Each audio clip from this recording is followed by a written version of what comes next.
Hi, I'm Kashmira and you're watching me on Jansatta. हाय, मैं हूं मोहित रैना और आप मुझे देख रहे हैं जनसत्ता। रियल लाइफ में तो अपने आप को अपना वो सपना पूरा नहीं कर सका, but So you want to give your best. तो तुम कुछ preparation में लग जाते हो, कुछ ज्यादा ही prepare कर लेते हो. But when you actually work with the मैंने कभी भी जिंदगी में 4 से 5 टेक में डायरेक्टर ओके कर देते हैं या हो जाता है, बट उसपे 19-20 टेक हो चुके थे। सबसे पहले तो आप लोग दोनों को welcome to the Indian Express group. Thank you. Thank you so much. जी मोहित जी, सबसे पहले आपसे जानना चाहेंगे कि क्या क्या रीज़न था कि आपने जो है फ्रीलांसर को चुना, क्योंकि बहुत ही कम ऐसे एक्टर्स रहते हैं और बहुत ही कम ऐसे मेल एक्टर्स रहते हैं जो पुलिस की उसमें या मेजर की वर्दी में बहुत ज़्यादा स्मार्ट दिखते हैं या बहुत ज़्यादा अच्छे दिखते हैं। बहुत कम लोग हैं जैसे दिखते हैं। जी, ये तो अच्छी बात है। उसमें से आप भी एक हैं कि मतलब कि आपके ऊपर मतलब जिसको बोलते हैं वर्दी जस्टी है, वो हिसाब रहता है आपका। Thank you so much, thank you so much, thank you so much. That's really sweet of you for the thank you for the compliment. I guess वो उसमें मेरा कोई भी योगदान नहीं है। I think that is how उसका credit सिर्फ भगवान को दे सकता हूँ या अपने माँ बाप को दे सकता हूँ। तो आई थिंक मेरे पास तो मैं वर्दी से मैं थोड़ा ज्यादा मुझे लगाव है। पहले मैं आपके उस सवाल का जवाब दे देता हूँ, क्योंकि मैं कश्मीर से बिलोंग करता हूँ। तो कश्मीर में मैंने बचपन से ही वर्दी और यूनिफॉर्म वालों को देखा है। और मैं खुद एनडीए में जाना चाह रहा था, बट मेरी वहाँ सिलेक्शन नहीं हुई थी मेरे विजन की वजह से। तो आई थिंक वो कहीं गॉड का तरीका है मेरे को, ये सब प्रोजेक्ट्स उसने मेरे जोली में भर दिए हैं ताकि मैं रियल लाइफ में तो अपने आप को अपना वो सपना पूरा नहीं कर सका, बट इस लाइफ में जो स्क्रीन वाली लाइफ है मैं उसमें ये सब कर रहा हूँ। और जब आपको नीरज पांडे सर जैसे मेकर अप्रोच करते हैं कुछ बना करने के लिए, तो आप सोचते नहीं है। तो मैंने जैसे ही सर ने मुझे बोला कि मैं कोई ऐसा कुछ बना रहा हूँ, तो मैंने सर झुका के अपनी हामी भर दी और मैं उनके इस विजन का पार्ट बना। कश्मीरा जी, आपसे जानना चाहेंगे कि क्या रीज़न था आपको इसमें जुड़ने का, क्योंकि हम यूजुअली देखते हैं कि पहले जब सीरीज़ बनती थी या मूवी बनती थी एक्शन फिल्म, तो उसमें जो है एक एक्ट्रेस को जो है एज अ ग्लैमरस पेश किया जाता था। तो आप भी क्या इसमें कुछ एक्शन करती हुई नजर आएंगी इसमें? So to answer the actresses only being used for glamour part, I don't think filmmakers like Neeraj sir, Neeraj Pandey ji ऐसे उनके कोई भी फिल्म में मुझे आज तक तो ऐसी कोई चीज़ नहीं दिखी है। और एक sensibility comes with the name, with the brand, and everybody today wants to work with it for a reason. So when I got selected for this, as a newcomer, for me this is even if I was not a newcomer, a chance like this is very rare and it is celebrated. So yeah, it is a very big deal for me. जैसे कि आप लोग ने कहा कि नीरज पांडे का vision था आप लोग को लेने का, और मतलब कि आप लोग उनका जो विजन रहता है आप लोग उसमें पूरी हामी भर दी आप लोग ने। तो मतलब एज अ डायरेक्टर वो कितनी ज़्यादा मतलब कि आप लोग एक्टर्स को कितनी ज़्यादा चैलेंजिंग देते हैं, कितनी ज़्यादा चैलेंजेस देते हैं, आप लोग दोनों से जानना चाहेंगे। So when you work with such filmmakers or with इतनी बड़ी ये सीरीज है डिज्नी प्लस हॉटस्टार पे आने वाली है, such on a big scale, so you want to give your best, so तो तुम कुछ प्रेपरेशन में लग जाते हो, कुछ ज़्यादा ही प्रिपेयर कर लेते हो. But when you actually work with you know the big actors and directors, they'll actually ease you out. वो बोलेंगे तू ज़्यादा सोच मत. इवन भव धूलिया जो डायरेक्टर है हमारे शो के, when I went to him, I said कि मैं ये कैसे करूँ, मैं वो कैसे करूँ. He said कि तू कर लेगी, don't worry, you're doing good. So as well as Neeraj sir, they give you the confidence you need. Mohit ji, आपसे जानना चाहेंगे पहले कि मतलब कि क्या रीज़न था, मतलब कि कितना चैलेंजेस आपने नीरज जी ने आपको दिया, कितना चैलेंजेस एज एन एक्टर? जी बहुत सारे। नीरज सर आई गेस ऐसे डायरेक्टर हैं जो एक्टर को पुश करते हैं, and he keeps pushing them till the time he gets what he wants. मैंने कभी भी जीवन में इतने टेक नहीं दिए थे। मैंने सर के साथ जब पहले दिन काम किया था, मुझे आज भी याद है, लास्ट का एक सीन था जिसमें करीबन मैं 18, 19 या 20 टेक पे पहुंच चुका था। और यूजुअली मैंने कभी भी जिंदगी में 4 से 5 टेक में डायरेक्टर ओके कर देते हैं या हो जाता है, बट उस पे 19-20 टेक हो चुके थे and I was literally confused and मैं लिटरली मुझे मतलब लिटरल टर्म्स में पसीने आ रहे थे कि मैं क्या गलत कर रहा हूँ जो मैं इनको नहीं दे पा रहा हूँ जो इनको चाहिए। But he kept insisting that नहीं, मुझे ये चाहिए, मुझे ये चाहिए, मुझे ये चाहिए, and I kept trying to give him what he want, and तब तक उन्होंने ओके नहीं बोला जब तक उनको वो नहीं मिल गया जो उन्हें चाहिए था। And that's what a perfectionist he is, and his clarity of thought is such कि वो लेकर ही रहेंगे, वो एक्टर को पूरा पुश करेंगे जब तक उन्हें वो ना मिल जाए जो उन्हें चाहिए।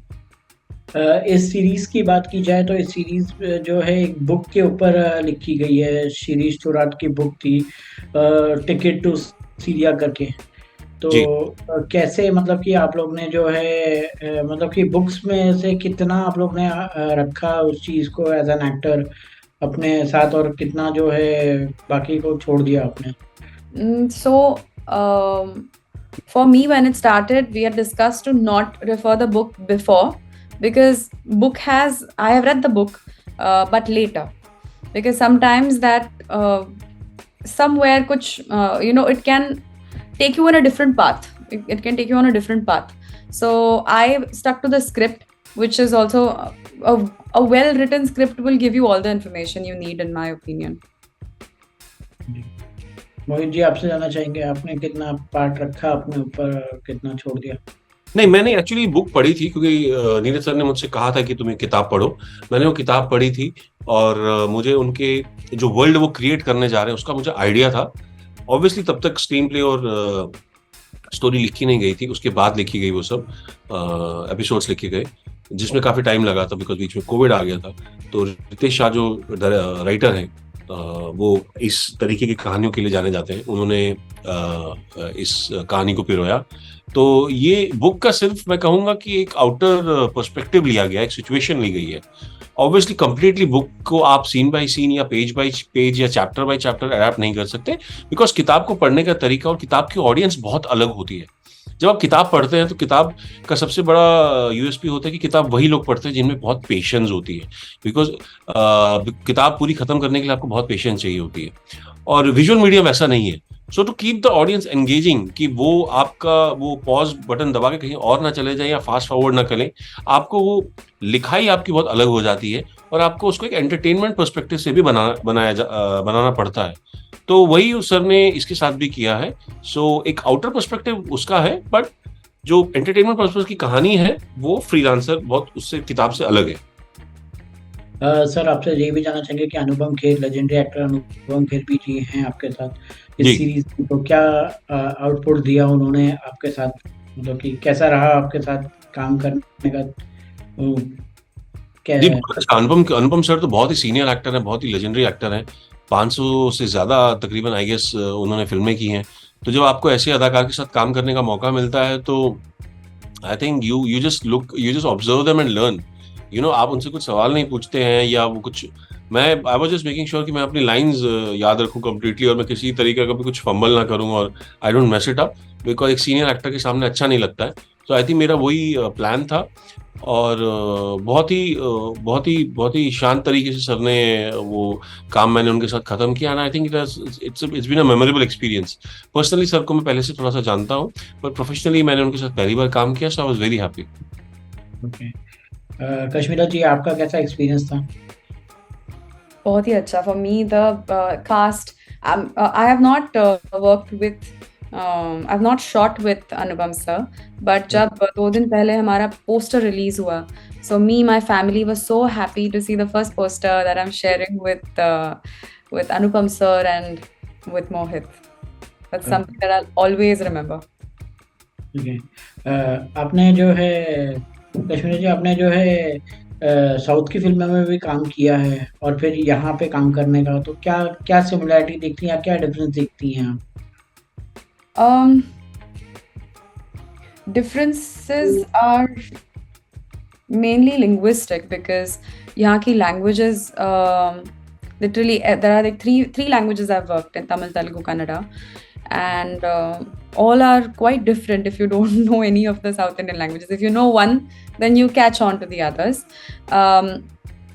But otherwise, I feel कि यहाँ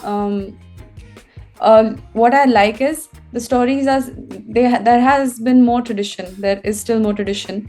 The stories revolve around that, which I really like. And so far, both the films or both the projects in Hindi that I've done, Mission Mangal and The Freelancer, have been great. I mean, Freelancer has been very exciting for me. Mohit ji, आपसे जानना चाहेंगे कि television industry से फिर web series में आना, फिल्में करना, तो कैसे अपनी जर्नी को देखते हैं आप? और एज एन एक्टर आपको क्या लगता है कि टेलीविजन बेटर है कि वेब सीरीज बेटर है कि मूवीज बेटर है? वेल, आई डोंट नो किस आधार पे मैं कहूँ क्या बेटर है क्या नहीं है. I don't know what the scale should be, how I should measure it, because तीनों चीजें बहुत अलग है. तीनों की ऑडियंस बहुत अलग है. फिल्म की ऑडियंस बहुत अलग है क्योंकि वो बड़ा पर्दा है, फ्राइडे को लोग देखने जाएंगे. टेलीविजन आपके पास एक्सेसिबल था अब तक, क्योंकि सब इंटीरियर्स में भी देखते हैं. डिजिटल बूम के बाद ओटीटी का भी आपको बहुत एक्सेस है. You have a phone in your hand and nowadays smartphone is very reasonable. So I think वो उस डिजिटल ने क्या किया है, उसने कहानियों को सामने लाने का मौका बहुत दिया है. और तीनों चीज़ों से मैंने बहुत कुछ सीखा है. टेलीविजन ने मुझे एक्टिंग का एबीसी सिखाया, बिकॉज मुझे बिल्कुल नहीं आती थी एक्टिंग. मैं ट्रेंड एक्टर नहीं हूँ. तो मुझे एक्टिंग सिखाई टेलीविजन ने. बहुत प्यार दिया, लोगों के घर घर तक पहुंचाया मुझे. बहुत बहुत कुछ दिया है मुझे टेलीविजन ने. मुझे सब कुछ टेलीविजन ने दिया है. ओटीटी ने मेरी क्रिएटिव जो मेरी ग्रीड है, हंगर है कुछ अलग काम करने का, उसे सेटिस्फाई किया है. फिल्मों ने मुझे एक्सपोजर दिया है, फिल्मों ने मुझे स्केल दिया है. और अब डिजिटल बूम भी वही दे रहा है. अभी समय ऐसा आ चुका है कि इतना बड़ा स्केल तो फिल्मों में भी नहीं होता. जिस तरीके का फॉर एग्जांपल स्केल हमारी सीरीज फ्रीलांसर में है, वो उतना बड़ा स्केल तो फिल्म्स में भी नहीं होता. So I think we actors are blessed to be working at this point of time, जब आपके पास हर तरीके का काम करने का मौका मिलता है आपको. आपने एक शो किया था टेलीविजन पे, देवों का देव महादेव, तो आपको लगता है कहीं ना कहीं उस शो के बाद से आप जो है ज़्यादा कॉशियस हो गए हैं कि मतलब कि आपको जो है ऐसे रोल्स करने, क्योंकि आपके फैंस जो हैं आपको उसी उसमें देखते हैं, तो मतलब कि आपको लगता है कहीं ना कहीं आप कॉशियस हो गए हैं कि आप जो है फिर आप आर्मी के रोल ही चुनते हैं या ऐसा कुछ? नहीं, ऐसा कुछ नहीं है. Makers have always been very very helpful यार. जैसे ही मैंने वो महादेव की सीरीज 2014 में खत्म हो गई थी, 15 में मैंने थोड़ा ब्रेक लिया था. उसके बाद मैंने सबसे पहले हिस्टोरिकल सीरीज ही की थी, चक्रवर्ती अशोक सम्राट.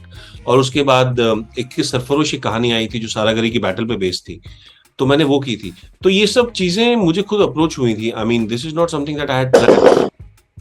तो मेकर्स और जो ऑडियंस है, उन्होंने हमेशा से ये जाना है, उनके दिमाग में बड़ी क्लैरिटी रही है कि he is an actor and he is doing his job and getting to play different roles. तो मेरा कुछ ऐसा प्लानिंग नहीं रही है, ऐसी कुछ कैलकुलेशन नहीं रही है कि मुझे ये करना है, मुझे ये करना है और उसके बाद मुझे ये करना है. ये कहीं मुझे लगता है लोगों का परसेप्शन है कि शायद मोहित ये सब इसलिए कर रहा है बिकॉज उसने वो किया था. वो टाइम्स अलग थे. वो टाइम्स तब के थे जब आपके पास ऑप्शंस बहुत कम थे, चैनल्स बहुत कम थे, विजुअल मीडियम्स बहुत कम थे. बट अभी समय ऐसा आ चुका है कि I think I don't know कितने सारे अभी प्लेटफॉर्म्स आ चुके हैं, और हर दिन हर समय आपको खबर मिलती रहती है कि आने वाले समय में एक अलग प्लेटफॉर्म आ रहा है. एंड सो ऐसे कोई प्लानिंग नहीं है. एक्टिंग प्लानिंग से हो भी नहीं सकती, ये मेरा मानना है. एक्टिंग इंस्टिंक्ट से और दिल से हो सकती है और पैशन से हो सकती है. प्लानिंग से नहीं हो सकती. ये मैं ऐसा करूंगा, फिर मैं एक्शन करूंगा, फिर मैं कॉमेडी करूंगा, फिर मैं थ्रिलर करूंगा, फिर मैं रोमांटिक करूंगा. ऐसा नहीं होता. ऐसा कभी हुआ है कोई फैन ने आपको जो है घेर लिया हो कि मतलब जैसे अरुण गोविल जी को हमने देखा है कई बार कि मतलब उनको जो उन्होंने राम का किरदार निभाया था, उसके बाद जो है लोग अभी भी उनको जो है एयरपोर्ट पे दिखते हैं तो लोग जो है उनके पैर पड़ने लगते हैं, तो आपके साथ कभी कुछ ऐसा हुआ है इंसिडेंट? सी, प्राइमरली इंडिया जो है, हिंदुस्तान, एक मेरा मानना है we human beings we function on the basis of faith. हम लोग फेथ पे जीते हैं अपनी जिंदगी को. और तो ये फेथ जो है वो उनकी उस किरदार की तरफ है, जो उस कैलेंडर इमेज की तरफ है. वही कैलेंडर इमेज जो है उसको हमने स्क्रीन पे लाया, जिस तरीके से लोगों ने मुझे बहुत प्यार दिया. जहां तक आपके सवाल की बात है कि क्या आपके साथ ऐसा कुछ पेश आता है, ये तो लोगों का प्यार दिखाने का तरीका है. यूनिक एक्टर्स जो होते हैं ना, ये मेरा पर्सनली मानना, 3-4 कैटेगरीज के एक्टर्स होते हैं. जिनके पास आप जाते हैं, उनसे ऑटोग्राफ लेते हैं और चले जाते हैं. एक होता है जिनके सिर्फ आप देखना चाहते हैं और चले जाते हैं, एक होता है जिसके पास आप पिक्चर खींचना चाहते हैं इसके साथ और घर पे रखना चाहते हैं, एक एक्टर होता है जिसके साथ आप बस उसे उसके साथ 2 मिनट बैठना चाहते हैं, उसे देखना चाहते हैं, उसके साथ खड़े रहना चाहते हैं, ना आपको ऑटोग्राफ चाहिए होता है ना आपको पिक्चर चाहिए होती है। मैं उस कैटेगरी में आता हूँ, ये मेरा मानना है, क्योंकि लोग मुझसे इतना प्यार करते हैं कि वो सिर्फ मुझसे बात करना चाहते हैं और मुझे प्यार से 2 शब्द बोलना चाहते हैं, उसके बाद चले जाते हैं। आप बिलीव नहीं करेंगे, बहुत कम ऐसा होता है कि मैं लोगों को मैंने ऑटोग्राफ्स दिए हों या मैंने पिक्चर्स दिए हों। सो आई गेस हर एक्टर की अपनी एक जर्नी रही होती है। उस सीरीज और टेलीविजन की वजह से मुझे इतना प्यार मिला है कि लोगों ने मुझे अपना एक घर का हिस्सा समझ लिया है कि बस हम आपको देख लें, आपसे बात कर लें, हमारा काम हो गया।